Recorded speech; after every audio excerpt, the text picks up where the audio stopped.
I personally am a huge fan of Fela's work, and I'm a huge fan of Wizkid's work. And I think this entire Wizkid, Seun Kuti feud can be broken down into three clear issues. And I hope Seun and Wizkid are listening, because honestly, it's disappointing that it's even come to this. First, as a journalist and a lover of African music, it's been a long and difficult journey to global relevance.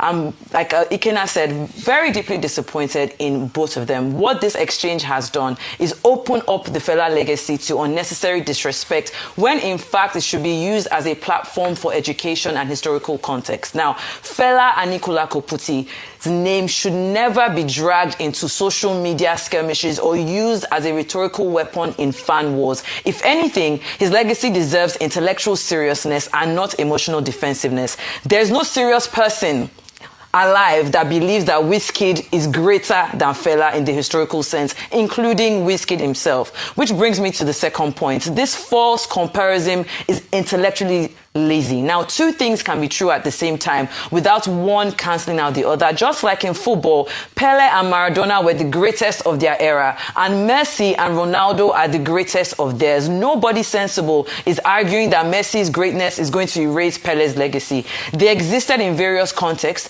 they served distinct cultural functions and operated within different global systems. And the same applies here.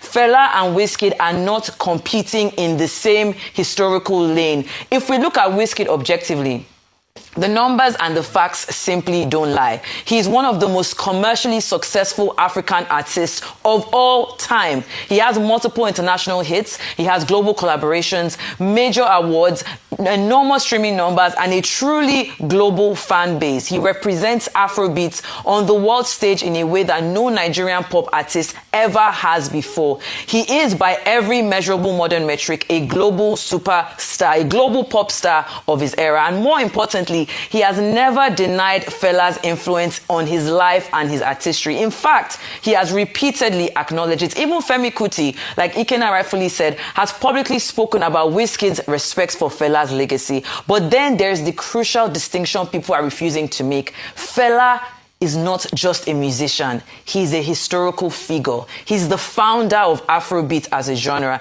He is a global cultural icon, studied in universities around the world. He used music as a political resistance against military dictatorships. He shaped African consciousness, activism, identity through sound. He influenced generations of artists, including Wizkid, Burna Boy, David, Rema, mention it. His legacy transcends music into politics, culture, and history itself. So no, Wizkid is not greater than Fela in a historical or cultural sense. But yes, Wizkid is the most globally successful African pop star of his generation. And both these things can coexist without contradiction. And that really is the core issue here.